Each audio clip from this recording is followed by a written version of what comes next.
Hey kids, hey families, hey everyone. It's your old buddy Pastor Tim here, and by old buddy I mean that metaphorically and in actuality. Glad to have you with us for the next 10 minutes. We're going to do some big stuff together. That's our theme today, big. So kids, if you can get up for just a moment, I want you to make yourself as big as possible. Maybe you'll stretch your arms out like this, or maybe you'll lift them high in the sky. Make yourself as big as you possibly can, all right? There you go. Now, while you're doing that, I want you to think for a moment, what is the biggest thing you've ever seen in your life? The biggest thing you've ever seen in your life. You got it? It's in your brain? Because I'm going to have you shout it out in just a moment, all right? You ready? The biggest thing you've ever seen. On the count of three, shout it out. 1, 2, 3.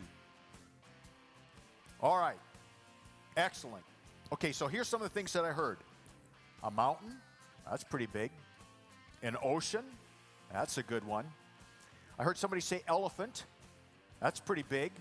A whale. Yeah, whales are big. Someone from the tech team just said Pastor Tim's ego. So we're talking about big stuff today.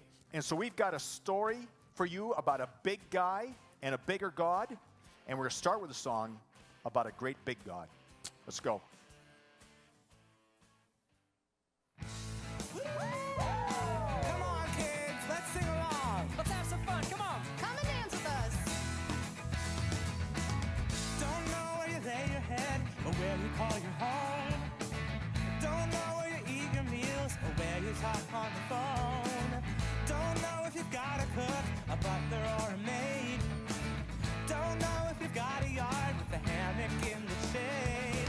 Come and go with me to my Father's house. Come and go with me to my Father's house. It's a big, big house with lots and lots of room. A big, big table with lots and lots of food. A big, big yard where we can play football. Touchdown! A big, big house. It's my Father's house. A big, big house with lots and lots of room. A big, big table with lots and lots of food. A big, big yard where we can play football. Touchdown! A big, big house. It's my Father's house. It's a big, big house with lots and lots of room. A big, big table with lots and lots of food. A big, big yard where we can play football. Touchdown! A big, big house. It's my Father's house.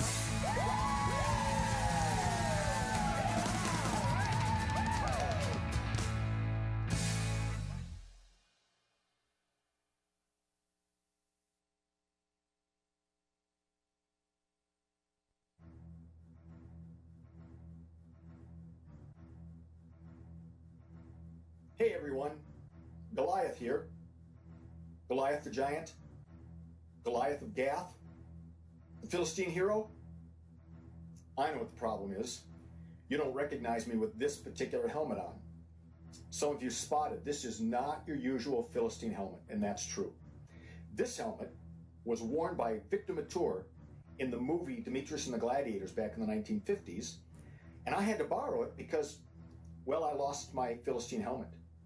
I was always losing things when I was a kid. My mom told me I'd lose my head if it wasn't attached. Little did she know. Anyway, I'm here today to tell you a story that you've probably heard before, but maybe you've never heard it from my perspective.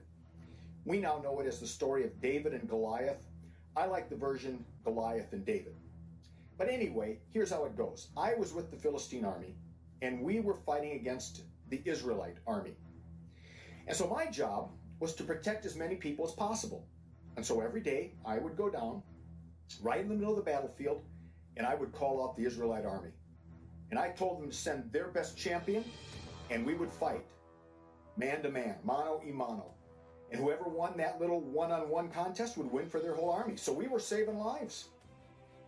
Here's the problem. I'm a 9-foot tall giant.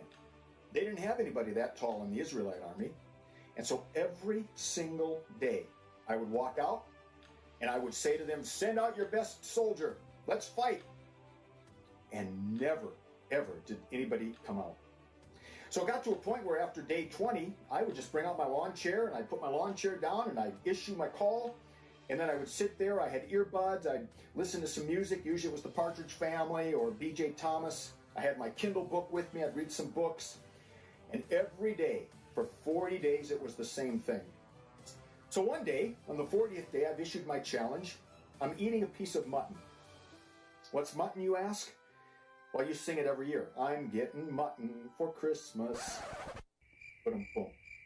Anyway, I'm out there eating mutton. I'm listening to some Partridge Family music, and I hear this little squeaky voice. I'll fight you. And I look up. It's a kid. He doesn't even have armor on. He's maybe 18, 19 years old. He says, I'll fight you. They sent a kid to fight me, Goliath, the hero. And so I stood up. I picked up my sword and I said, I'm going to feed you to the birds of the air, little one. And he said, I'm going to feed you to the birds of the air. At that point, he wasn't all that creative with his words. So he comes running at me with a slingshot. Can you imagine? Against me, the Philistine gladiator?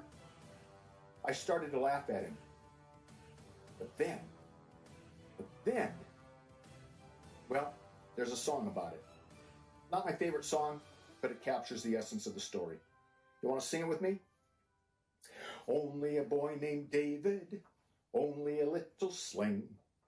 Only a boy named David, and he could play and sing.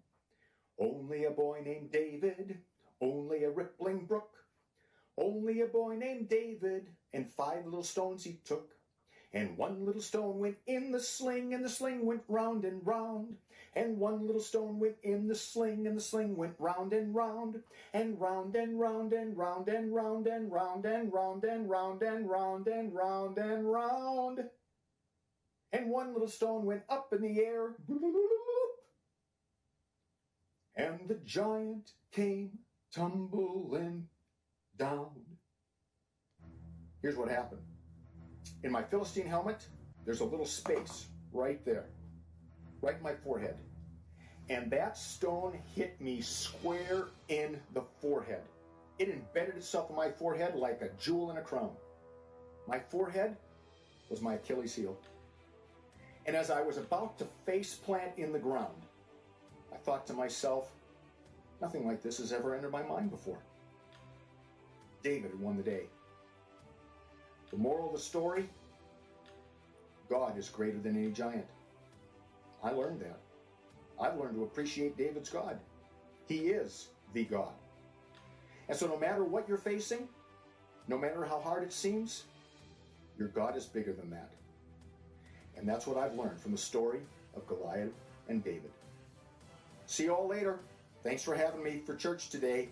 Hope you have a great weekend.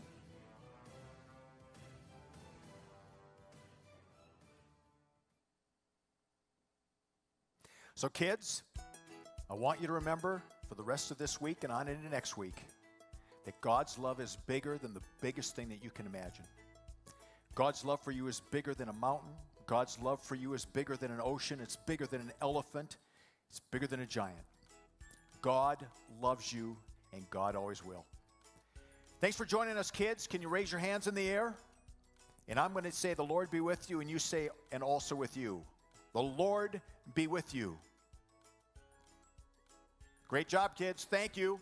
Hope to see you in worship this weekend, either online or in-house. We miss you. Have a great week.